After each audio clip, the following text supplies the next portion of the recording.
Mas agora é hora da análise com ela. Thaís Herédia. Thaís, boa tarde.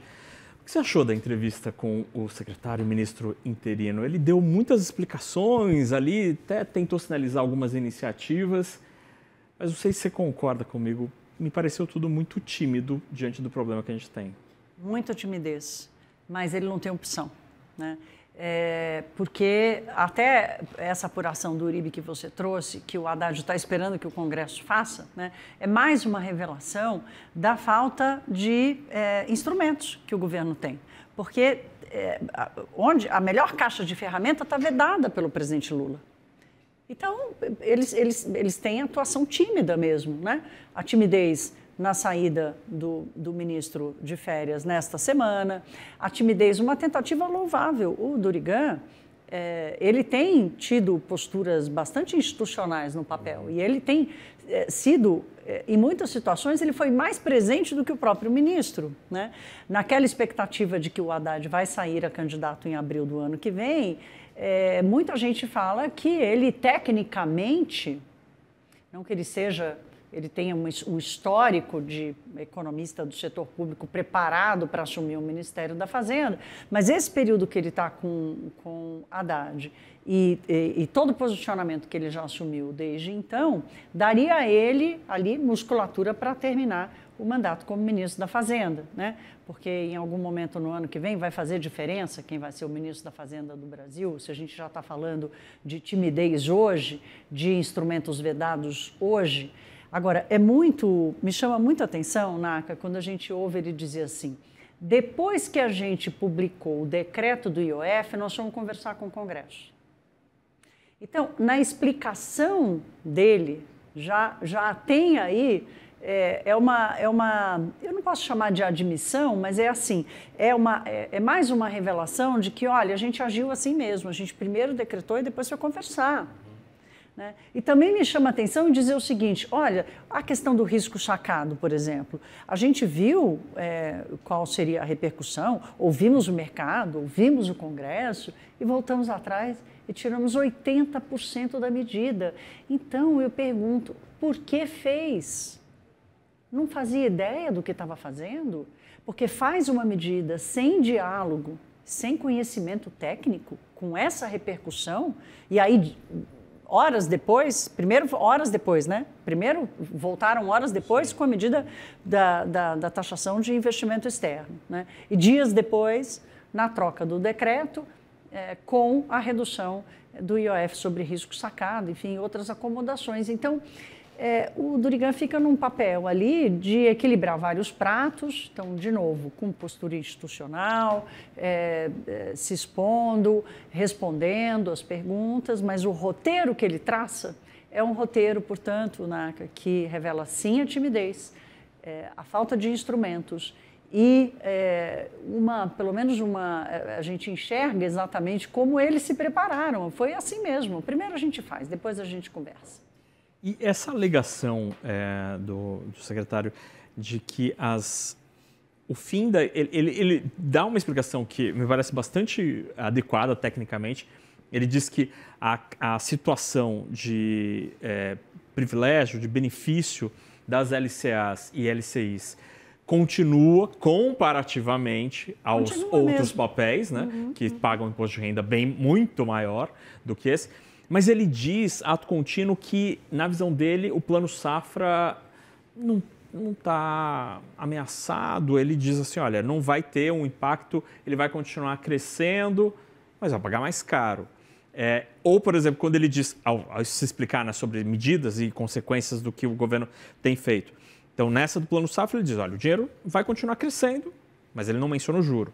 Ou, por exemplo, quando ele fala da ação com o CNJ para tentar conter o BPC, a disparada do número de beneficiários, ele diz que o objetivo, no fim das contas, é só estabilizar os números. Até nos exemplos que o secretário traz, mostra que o carro não vai dar ré no gasto público. Ele só vai parar de acelerar. Não vai nem pegar um balãozinho. Como é que chama balão aqui em São Paulo? Rotatória. Não vai nem... Brasília que fala balão, né? Ou queijinho. Não vai nem pegar o queijinho ali na frente, né? Não vai dar ré e nem vai fazer uma curva acentuada, né, Naka? São movimentos, de fato, assim, Porque, e aí onde está o problema?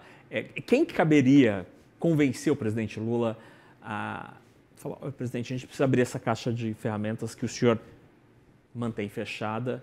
Será que é o ministro Fernando Haddad que deveria ser essa pessoa? Quem poderia ser o que vai convencer o presidente Lula de que é preciso fazer isso? Naka, hoje é 18 de junho de 2025. Oficialmente, praticamente 2 anos e meio de governo, no terceiro mandato do Lula, num partido que comandou o país por 3 mandatos e meio e agora o 4º mandato, né? Se ele não está convencido até hoje, não ficará mais. Acabou, já foi, né? Não tenho nenhuma expectativa, porque é uma questão de convicção. Isso a gente falava muito da Dilma, né? Se não adianta, quando a Dilma nomeou o Joaquim Levy no seu 2º mandato, que foi um estelionato eleitoral, fizeram aquela campanha horrorosa, né, do Banco Central contra a Marina Silva. Imagino que essa ministra Marina Silva, essa mulher já enfrentou de ataques, né, de todos os lados. Aquela campanha horrorosa dizendo que a Marina Silva ia aumentar os juros e o juro ia tirar o prato Central, da mesa dos outros, né? A Dilma foi eleita no domingo de outubro, na quarta-feira o Banco Central de Alexandre Tombini subiu os juros. Beleza, né? E daí, alguns meses depois, isso era outubro, em dezembro ela demitiu Guido Mantega pela imprensa e no ano seguinte assume Joaquim Levy, que era uma figura completamente estranha ali à política econômica adotada até então. E ele chega para desfazer a nova matriz econômica, ele chega para desfazer o excesso do quê? De benefícios tributários. Vamos lembrar que os benefícios tributários mais do que dobraram nos governos do PT, né? Especialmente no Lula 2 e Dilma 1. Então, Joaquim Levy chega para desfazer isso e em algum momento não consegue, porque na hora que ele bate na convicção da presidente da presidente Dilma, ele paralisa. Né? E a mesma coisa a gente está vendo aqui agora, né? E a legitimidade da eleição de Lula no momento em que foi de ameaça à democracia brasileira, né? Depois de tantos desaforos que o Brasil levou no governo passado, ele chega legitimado para defender a convicção dele, né? Tanto que aprova a PEC da transição ali. Politicamente não está errado. Politicamente não está errado. E também politicamente não está errado ele continuar mantendo a sua convicção. A questão é como a política, nas mãos desse experiente político, resolveria o seu próprio legado, né?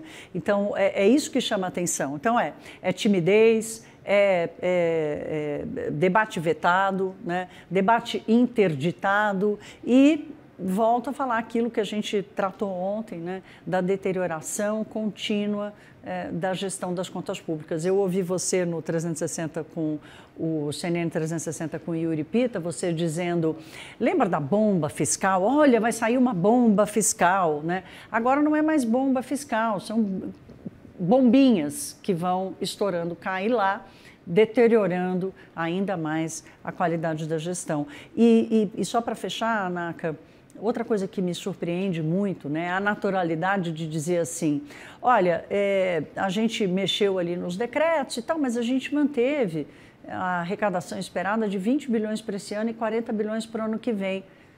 Está faltando 20 bilhões, fora os 30 que já foram contingenciados e bloqueados? Então, que meta de superávit é essa que vai ser cumprida?